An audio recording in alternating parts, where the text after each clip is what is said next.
কালকে পহেলা বৈশাখ, তো কালকে তারেক জিয়া আমাদের শহরে আসবে। উনি মূলত আসবে কৃষি কার্ড বিতরণ করার জন্য। এই দুনিয়াতে কেউ যদি অলসের পুরস্কার পাইতো তাহলে আমার কাছে ১ ডজন থাকতো। আর আমার ফ্যামিলি বলে আমার চেয়ে অলস নাকি আর কেউ নেই। যেমন এই যে পয়লা বৈশাখ চলে গিয়েছে ৩ দিন আগে, আর আমি আজকে ভিডিও আপলোড দিচ্ছি। সারাদিন আমি এত কাজ করি, তারপরে আমার ফ্যামিলি সবসময় আমাকে অলস বলতেই থাকে। আজকে রাতের বেলায় সবকিছু আমি রেডি করে রাখবো, কারণ আমার ইচ্ছে আছে কালকে খুব সকাল সকালই সবার সাথে আমি ঘুরতে যাব, কারণ আমাদের এখানে আমাদের সরকার তারেক জিয়া আসবে। সব কিছু রেডি করতে করতে প্রায় রাত ১:৩০ আমার বেজে গিয়েছিল। এরপর আমি ঘুমাতে গিয়েছি।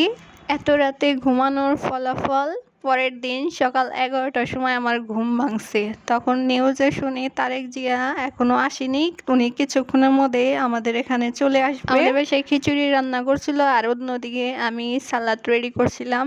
চেষ্টা করছিলাম যত দ্রুত সম্ভব যাওয়া যায় সেখানে।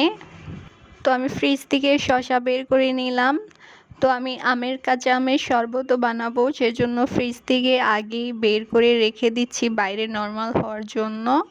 তো আমাদের এখানে অনেক সুন্দর করে পয়লা বৈশাখের জন্য ডেকোরেশন করা হয়েছে, কিন্তু কালকে রাত্রে এখানে কাল বৈশাখী ঝড় হয়েছে, রাত্রে না শেষ রাত্রের দিকে। তো সমস্ত ডেকোরেশন নষ্ট হয়ে গেছে, সেগুলো নাকি পুরো সকাল বলে সকাল থেকে ঠিক করছে। আমাদের এখানে কয়েকটা জায়গায় কনসার্টও হবে, সন্ধ্যা থেকে শুরু হবে। তো আমি মনে হয় না সেই পর্যন্ত থাকবো, আমি তাড়াতাড়ি গিয়ে বিকেল কিংবা সন্ধ্যার মধ্যেই চলে আসবো। এদিকে আবার মেলাও হচ্ছে আমাদের এখানে।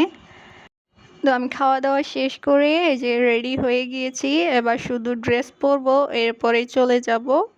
তারেক রহমান ইতিমধ্যে চলেও এসেছে, আর উনি সম্ভবত কৃষি কার্ড বিতরণ করতেও শুরু করে দিয়েছে। আর এদিকে আমি এখনো রেডি হচ্ছি। আর আমাদের এইখানে কৃষি মেলা হবে, সেটাও হচ্ছে তারেক রহমান উদ্বোধন করবে, তারপর থেকে শুরু হবে। আমাদের শহরে এই প্রথমবার কোনো সরকার আসলো, আজ পর্যন্ত আমার শহরে কোনোদিন আসেনি কেউ সেভাবে, এই প্রথমবার উনি আসলো। তো এই যে কালকে রাত্রে আমি ড্রেসটা ঠিক করে রেখেছিলাম, তো এটাই পরবো। তো আমি বাইরে অলরেডি চলেও এসেছি, আর আমি এখানে আসার পর শুনতে পেলাম উনি নাকি মাজার জিয়ারত করতে চলে গিয়েছে। তারেক রহমান মাজার জিয়ারত শেষ করে এরপর সার্কিট হাউসে আসবে, মনে হয় না আমি সেখানে যাব।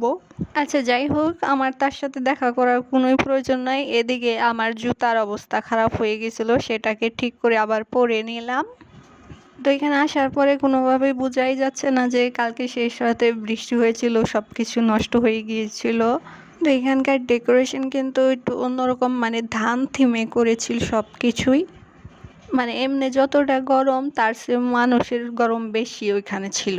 তো আমি যেখানে এখন দাঁড়িয়ে আছি তার পাশে আছে একটা রাস্তা, সেই রাস্তা দিয়ে নাকি তারেক জিয়া সার্কিট হাউসে যাবে। তো আমি তাকে দেখার জন্য এখান থেকে অপেক্ষা করছি যে তাকে দেখা যায় কি না।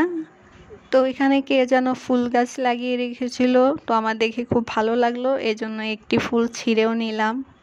ফুল ছিঁড়ে নিলাম কি বলতে, মানে ফুলটা চুরি করলাম এক ধরনের। সরকারি জিনিস চুরি করা জায়েজ আছে, এটা সবার। সরকারকে আমরাও ট্যাক্স দিই, আপনারাও ট্যাক্স দেন, সেই ট্যাক্সের টাকা দিয়ে ফুল গাছ লাগানো হয়েছে, এজন্য এই ফুল গাছ আমাদের আপনাদের সবার ফুল গাছ এগুলো। তো গাছের এই আমটা ছিঁড়া যাবে না, কারণ এটার মালিক আছে, আর আমি যদি ভুল করে ছিঁড়েও ফেলি তাহলে পিটাতে পিটাতে আমাকে বাসায় পাঠিয়ে দিবে। তো আমি মেলা থেকে একটা জিনিস কিনেছি, তো এটা হলো একতারা। এটার শব্দটা অনেক সুন্দর, টিং টিং।